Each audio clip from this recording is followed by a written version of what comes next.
Hello, it's great to be with you today. I'm Alicia, and joining me to kick off season 6 is none other than Mr. Jason Smith. Today's episode is brought to you by Equilibria Incorporated, and this season is all about profitable processes. And Jason is actually going to share with us the details of his sales synergistics process.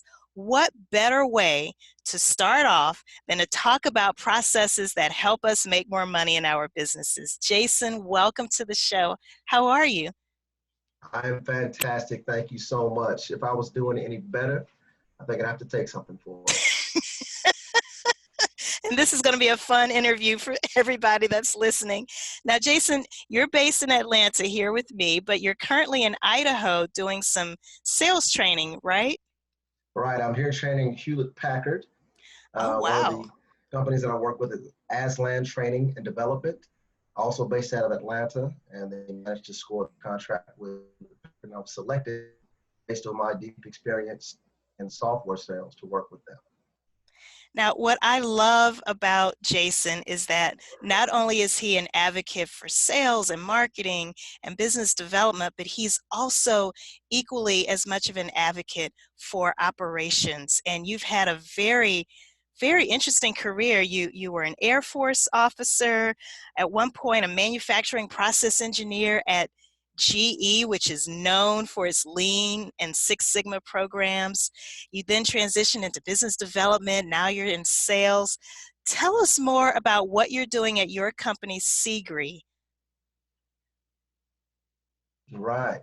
So my organization, Seagree, started off when I was actually thrust out of the corporate world. I don't know if any of you have been through this, but many times companies balance their books by sending thousands of people home at once. And when I was asked to leave corporate America, having worked with companies like IBM, Fiserv, Home Depot, GE, Red Hat Software, I finally was asked to leave for the last time. And I said to myself, what can I do with what I have right now? And I had a depth of experience from the seller's perspective. I recognize that from my role as an individual performer, as a trainer and team leader in large enterprise sales organizations, that I could bring a unique perspective as to what companies needed to do to make sure that individual seller, where the rubber meets the road, talking to customers, can be successful. And that requires a fusion between sales, marketing, and operation that's all fused from that seller's perspective, from an understanding of the sales process. And I started to bring that all across the local area. That's what Seagree was. And now we're bringing the sales synergistics curriculum to people all over the country.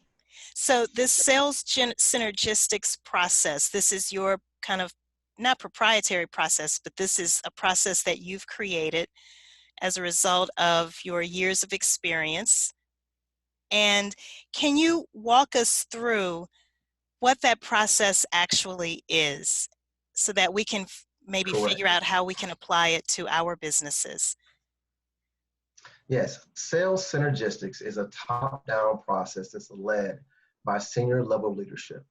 It starts from an understanding that we try to imbibe in anybody we consult with, that the number one need in your business is to generate revenue. People spend a lot of time looking at the number one or the first class citizens in their businesses as maybe the um, engineers who do the development, or the developers or the software engineers, something like that. Or maybe the executives who do the big high level executive presentations and the business relationships and partnerships that run and fuel the business. However, if you understand that every business in this entire world, it only runs when a sale is made. And Yes. the most people you have in the organization that's focused on revenue is your sales team. If you can get an understanding of what that sales team needs to be successful, if your operations and your marketing and everything about your sales process that supports the individual seller is lined up to make sure they're successful, then you will have a growing business. That is our thesis. And with that foundation at the center of it, we developed a 5 ring framework to make sure that every seller is working in 5 specific areas in the course of building and growing their personal success treating their business as their own in their territories or in their assigned accounts, and making sure that they're able to function in those five key areas. Just like in baseball, if you had five different skills you need to build in baseball, build those five different areas around your sales process so that you can be successful, no matter what size organization you're in. And what are those 5 rings of your framework? No worries. With that foundation started around the seller's perspective, making sure the senior leader understands it, make sure that all of your sellers are able to work in direct marketing, which is the things that are prescribed specifically to the sales organization. Any outbound sales calls, any of the account management functions where you're working directly in communication with the customers. Then on the other side, you've got content management, where you're creating things that are going to live when your sellers step away. It can send people to a website to find information that they're going to grow. What PDFs of case studies, or maybe any of the information that exists as white papers, all those things need to be created with the seller's input. Okay, so there's your content management. Then you have your aspect of working with people outside of your business in your affiliate marketing, anything in the channels. The sellers must be directly responsible for making sure that that third-party channel is working well. Then you also have to work with your existing customers, your advocate marketing, affiliates and advocates. Those are going to work outside of you. And then working directly with your outside marketing teams. So any mass marketing materials that are going are influenced by the firsthand observations you get, direct interactions with your clients. And the things that that marketing team is working in mass marketing, you leverage those to support your ongoing sales activities. So those 5 rings that circle it, I took that from the United States Air Force, where we have the John Warding 5-ring framework. I found the same 5 rings in the sales world and applied them directly to the things that made me successful in my 20 years of selling. I think I missed the last 2. So you mentioned direct marketing or content marketing, excuse me, content management, affiliate marketing, advocate marketing, and what were the last 2? Direct marketing, Okay. content marketing, Okay. affiliate Content. marketing, advocate marketing, and the last one is your mass marketing, your outside marketing team activities, your flyers, your websites, your visual media presentations, leveraging everything that's being done there, which also includes maybe your one-to-many events, your event marketing things that your marketing team will run outside of your team. The senior leadership to make sure that every sales rep is taking advantage of all 5 of those rings at any given time, where they have the primary responsibility for that direct marketing piece. So Jason, is it that you and your team, you go into these companies like a Hewlett Packard and you would actually help them develop their framework, or you take their existing marketing, sales and marketing materials, and you kind of maybe categorize them into these 5 rings, and then from there help them figure out how to train their sellers? Like how does a typical engagement work for you, if you can share that with us? Yeah, no worries. Okay. More the latter. We'll come to an organization and assess what they're doing and what they hope to do in the organization. And by observing what they do in their current state, I can break out their activities into those 5 rings and Okay. recognize which areas need the most work. In most companies, there is a silo for each of these areas: marketing, Yeah. sales, and operation. Right? Right. You've seen Exactly. that, right? Yes, all the And time. sometimes there's a cold war between those companies where, oh no, it's sales' fault. Oh no, it's marketing's fault. Well, sales could do what they could do if marketing didn't happen. I got to tell you, one of the organizations I'm working with, not to be named, I don't put any of my clients' business out there, but there's a huge issue with we sales, but operations can't get it shipped on time. We sold this deal, but marketing hasn't finished creating the product yet, and it's not ready for market. All of those things need to happen in conjunction so that the sellers Yes. are not ahead of the operations team that's trying to deliver on the promises that the sales team sells. So anyway, I'll come in and assess where those gaps are, and I'll make sure I plug in the right things they need to strengthen any of those 5 areas. Starting with the first and foremost thing is the senior leadership's understanding that you have to focus on the sales team's perspective first. The seller's perspective is the first place that we can focus on. And once the senior leadership understands that everybody needs to think in terms of what's going to make the seller successful, then everything else can fall in line. The processes and the operations that you build into your organization, if they're built around growing revenue through the sales team and their success, then everything starts to line up. Now you have a North Star for everyone to focus on. Make that frontline seller successful. One other thing I'll add to you. Okay. If you can understand that seller's perspective as a senior leader, because sellers think in terms of adding value for their clients, ongoing growing value, and expanding their value to their clients, every different organization, every other silo in your business, if they think like sellers, what do I need to do to get repeat business and deliver value for my internal customers if I'm an accountant or if I'm an operations or logistics person inside the organization? If you as a senior leader can get your people to think like sellers and talk about selling the services they provide internally, you've got a growing and stable business. You've got people who are motivated to do their best in their internal jobs to their internal customers. And that's the foundation of our philosophy. So this is really interesting, because a lot of times I'll hear people, you're right, in operations, I'm going to come from an operations perspective. So a lot of times us folks in operations, we complain that the salespeople have sold things that we can't necessarily deliver on. I'm sure you come across that a lot. How do you address that?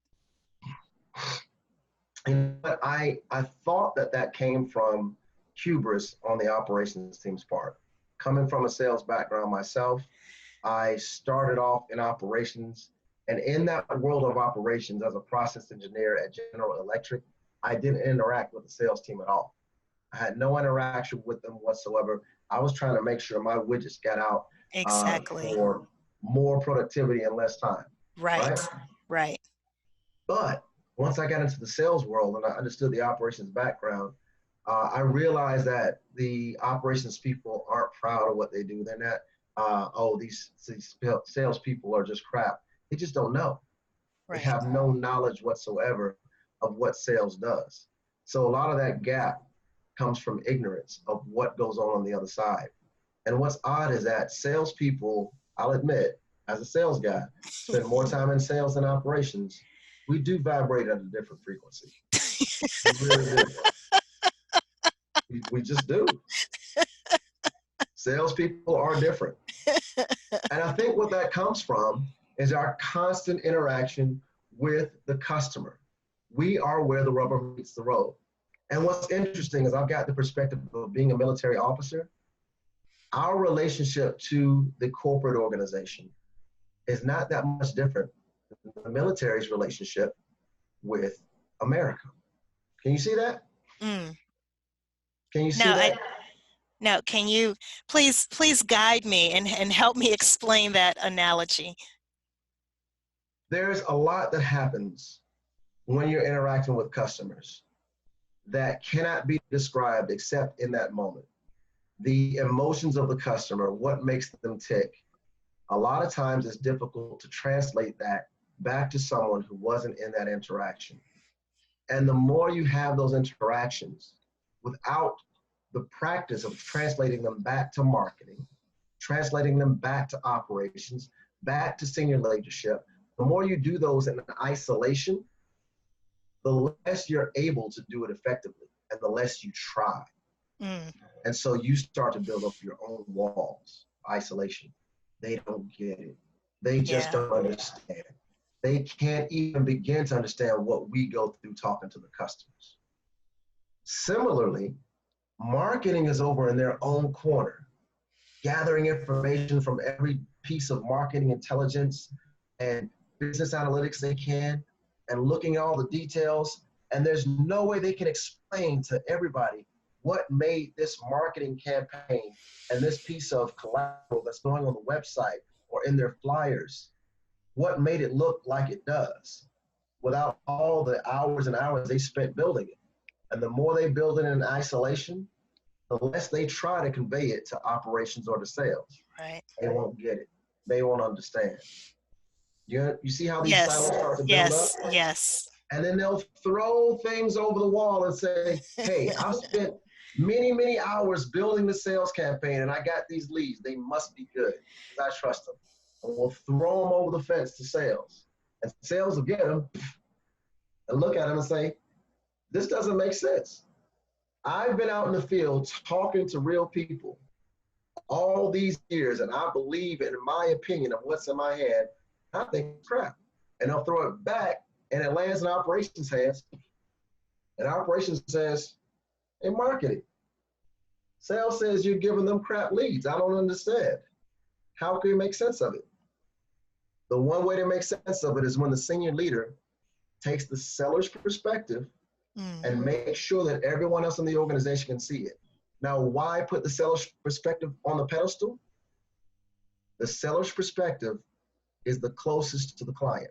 Yes. The sellers see the client more than anything. One analogy I Great like to point. use is in a race car team. You got engineers and owners and mechanics and all these other people that build a car, but they take their cues from the driver that's at the wheel. And while he's driving the car, he says it's soft. I can't drive it this way. I need a little more tension in this spring. I need a little more power from this piston. And they'll go in and make the changes that the driver prescribes. If an organization can do the same thing, because the seller is driving the car, then what the operations team and the marketing team builds into the final product will be the most effective because they've got most firsthand knowledge from the seller. I've talked for a long time. I'm going to No, stop right now. that was awesome. No, I was like, you're on a roll. That was so awesome. And Well, let me slow down. I'm passionate about it, but I hate to preach. My grandmother used to tell me I should be a preacher. She did. She said, you should be a preacher. I'm you would preaching make right an now. excellent preacher, Jason. But I'll be a rapper you too. know, The rappers make more money. now as I'm listening to you, I'm thinking, wow, this ties in so nicely to business infrastructure because with your 5-ring framework, you're talking about linking everything and getting everyone involved and breaking down those silos and having these flatter, leaner organizations so that there's more transparency. And so again, this is such a nice segue into what business infrastructure actually is. And for those Yeah. of you who are listening for the first time, business infrastructure is just a system for how you link your people, your processes, and your tools to ensure that growth happens in a profitable and sustainable way. Now, Jason, you've walked us through the 5 rings of your sales synergistics process. Can you talk to us a little bit more about the people and the tools that can be leveraged in executing or implementing that process? Now, obviously, there are the sellers that you talked about. There's getting the senior leadership involved and getting them on board and reframing their messaging from a seller's perspective.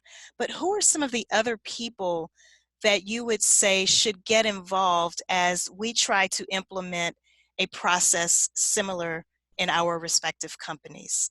Yeah. Well, it starts with the senior leadership. But again, as I mentioned, sellers are a different breed. Senior leadership cannot take all of their cues from sellers themselves. As a seller, I will tell you what people have suspected about sellers for a long time is very true. We're very lazy. We're very focused on us. If it's not going to make me money, I don't want to do it. I don't care if it makes operations life easier. I do not care. Now, remember, senior leadership, you train us to be this way. You have trained us over many years.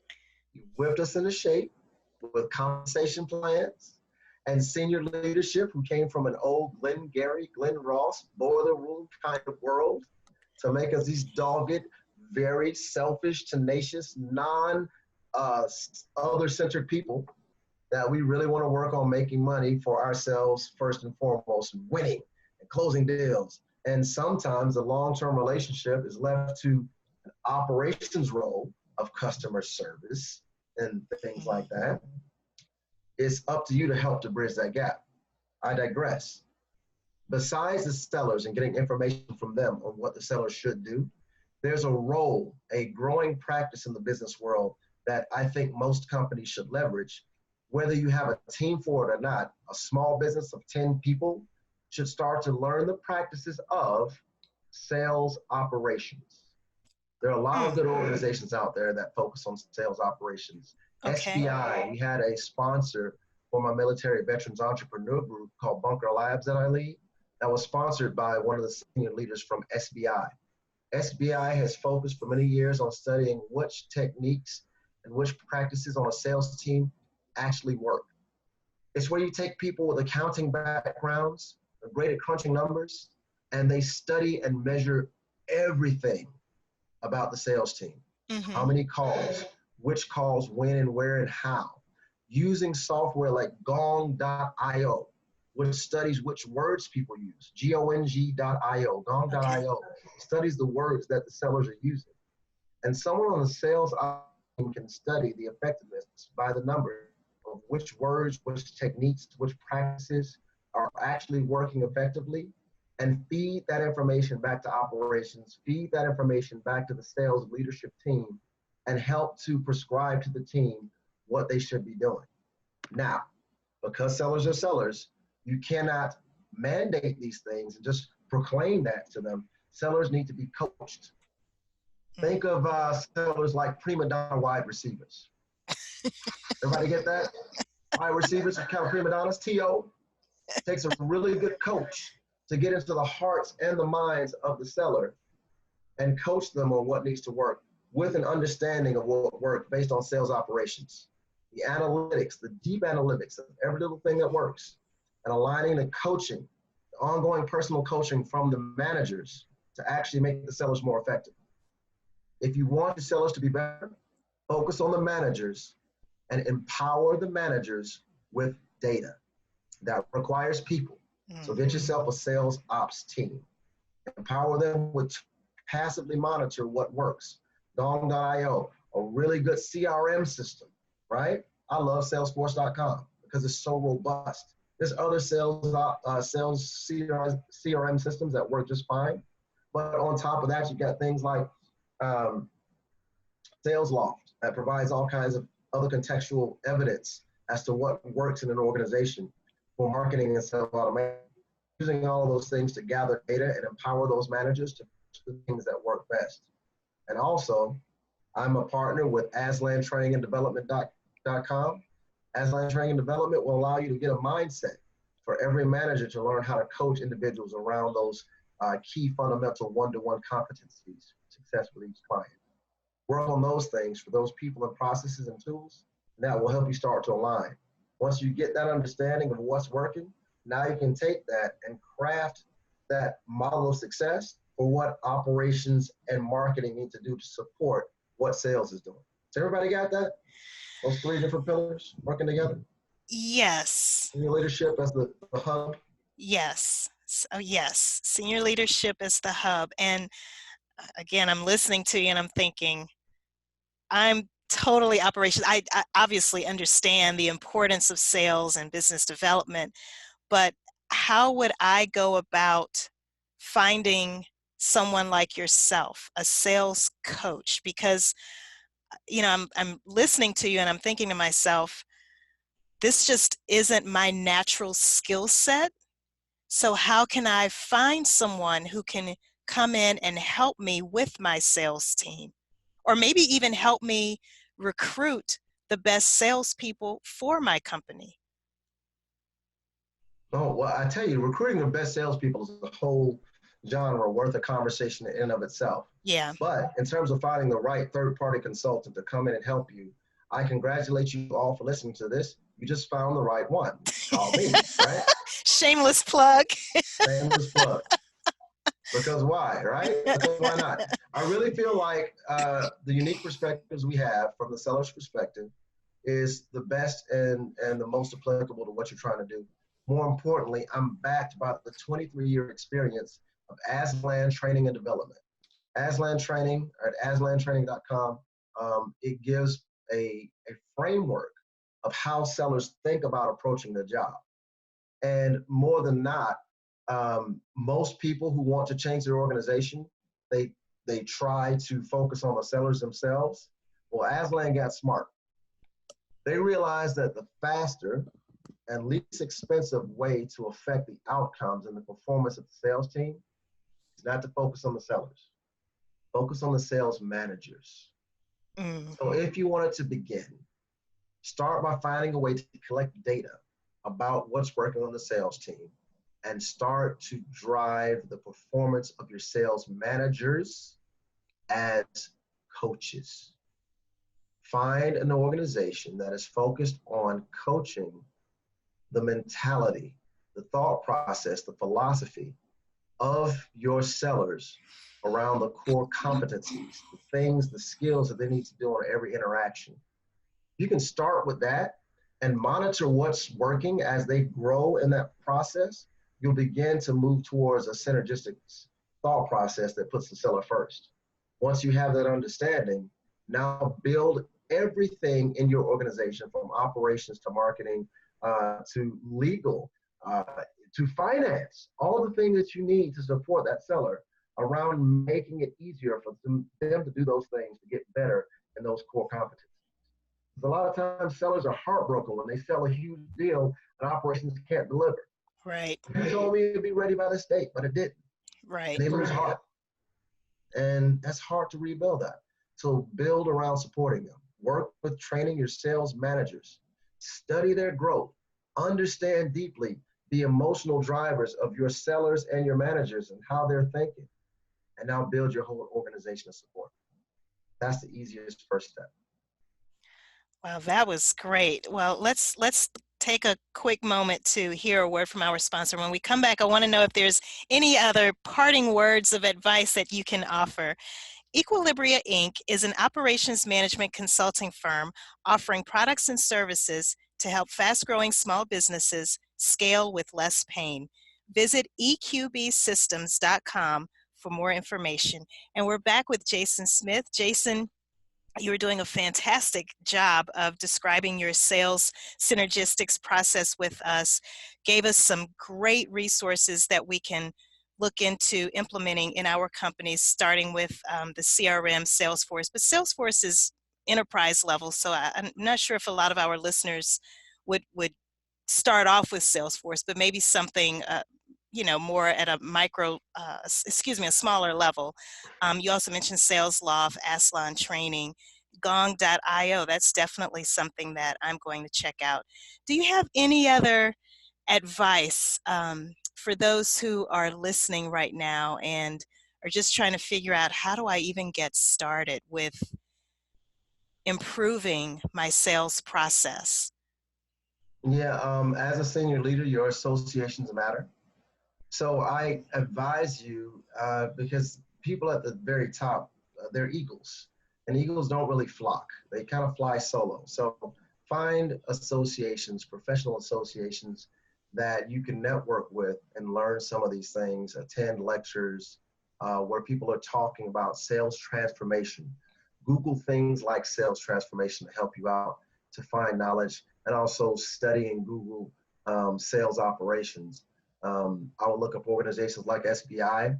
And for local networking, I really recommend organizations like the Technology Association of Georgia's Sales Leadership Society, and also associations like the Enterprise Sales and Marketing Association at esma.org, right?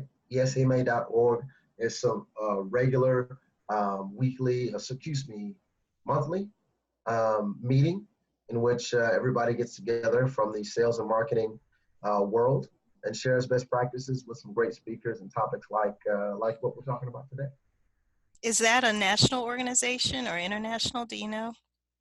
I think ESMA is a regional association for the Southeast. Okay, Uh, Speaking of which, I just mentioned the Technology Association of Georgia, right? So that's also a regional association. right. But those are the ones that I network with primarily. And I think that for everyone, since I'm mentioning a regional association that works for me, working locally for yourselves is very helpful. National associations are great, but face-to-face interactions where you can meet with people individually, have coffee, have a drink, they're very powerful. So Yes. for your national listenership, I'm sorry not to have a regional association to give you, but I challenge you to go and find a regional association that'll work using terms like sales ops and sales operations, national websites like Meetup, a great place to Yes. begin. I really like Meetup because it finds a lot of special interests that you can begin with, and interacting with those people a couple of times will tell you whether or not it's a good group or not to deal with. Absolutely. Meetup is a great place to get started. How can people get in touch with you, Jason? Great. Well, two things. Number one, as a contractor for Aslan, that is still my primary email address. I get so much traffic from the Aslan email address. I use that one as my primary. So you can Okay. reach me at jsmith at aslan, ASLAN training.com, or you can reach my website at CIGRIE.com. CIGRIE is an acronym, help you remember which letters I'm saying. Creativity is the greatest rebellion in existence. You can Oh, be I upset love about the way, that. oh, I love it. You can be upset about the way your organization is moving. You can be upset about the way your team is performing, or you can create a new process to make your world and make your status quo different. Creativity is the greatest rebellion in existence. Oh, that's awesome. I don't think I got that from visiting the website. I didn't realize that's what it stood for. No, no worries. Well, we're kind of promoting the sales Yeah, you should. synergistics Yeah, you curriculum. should. You should make that pretty prominent, Jason. Wow, Well, this it's has. sales synergistics, which is the first thing you see on the website. That says it Yeah. there, doesn't it? No, As to that's. what we're doing. That kind Yes. of that kind of makes the point of what we're working on. Right, absolutely. Well, Jason, thank you so much. I know you've had some long days doing training, so I appreciate you taking time out to speak with me. Yeah, well, I did a lot of speaking. I think we need to have another conversation, a little more back and forth dialogue. I'm already critiquing myself as a seller. So No, yeah, this is great. This is great. It's all about listening and taking the information in. So this was all such great information. There is absolutely a way that all of us listening to this can apply this process to our businesses. If you want to know more details and figure out how you can work directly with Jason to come and coach you and your sales team, definitely connect with him. His email address is jsmith@aslantraining. His website is CIGRIE.com. We're going to have links to all of the resources that Jason shared in the show notes at businessinfrastructure.tv. Now, in my very last episode of season 5, I hinted at changes that were going to be made in the podcast. And one of those major changes is having video versions of each episode. So you can actually check out the video version of my interview with Jason at businessinfrastructure.tv. Thank you so much for tuning in. Remember, stay focused, be encouraged. This entrepreneurial journey is a marathon and not a sprint. Until the next time.